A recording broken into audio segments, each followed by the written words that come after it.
এটা ছিল জুম্মার দিনের ভিডিও। আর জুম্মার দিনের ভিডিও করতে আমার বরাবরই অনেক ভালো লাগে, বাট ছাড়তে কিন্তু আমি অনেকটাই লেট করে ফেললাম। এবং জুম্মার দিনের পর থেকে কেন যেন বৃষ্টি অনেক পরিমাণে লেগে রয়েছে, আর বৃষ্টিতে জাস্ট ঘুম ছাড়া আর কিছুই ভালো লাগে না। যাই হোক, ব্লগটা আমি আজকে শেয়ার করলাম। জুম্মার দিনের ভিডিও করতে বরাবরই তো আমার বলেইছি অনেক ভালো লাগে, তারপরেও একটা স্পেশাল ছিল আজকে। সেটা হচ্ছে আমার দুই মেয়ে আমার কাছে এসেছিল। আমার দুই মেয়ে আমার কাছে আসলে আমার এত পরিমাণে ভালো লাগে। তোমরা তো ভিডিওর মধ্যে কনফিউজ হয়ে যাও, মাঝে মাঝে আস্ক করে বসো যে আসলে ওরা কারা। ওরা আমার মেয়ে। আমার মেয়ে বলতে আমার দুইটা মেয়ে, দুইটা ছেলে এবং আরও একটা বড় ছেলে আছে। যাই হোক, এরা সব আমার সন্তান। আমার বোন যেহেতু বিদিতে থাকে না, তো আমার বোনের অভাব তো আমি মা হিসাবে পূরণ করতে না পারলেও মার কাছাকাছি থাকতে পারি, আর মার অভাব কখনোই পৃথিবীর পর কেউ পূরণ করতে পারে না। যাই হোক, আজকে জুম্মার দিনে মেনুতে ছিল হচ্ছে গরুর গোস্ত, করলা আলু ভাজি এবং নিরামিষ। নিরামিষটা যেহেতু ডাউল দিয়েছিল, ডাউল দিয়ে নিরামিষটা আমার অনেক পছন্দের।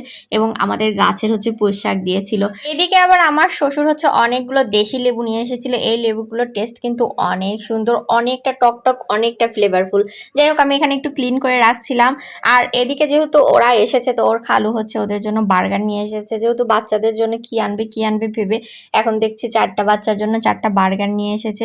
ওরা আসলে আমাদের অনেক অনেক বেশি ভালো লাগা কাজ করে। যাই হোক, ওদের জন্য অনেক অনেক দোয়া রাখবেন। আজকের মতো তাহলে এইটুকুই। Thanks for watching guys. আল্লাহ হাফেজ, আসসালামু আলাইকুম।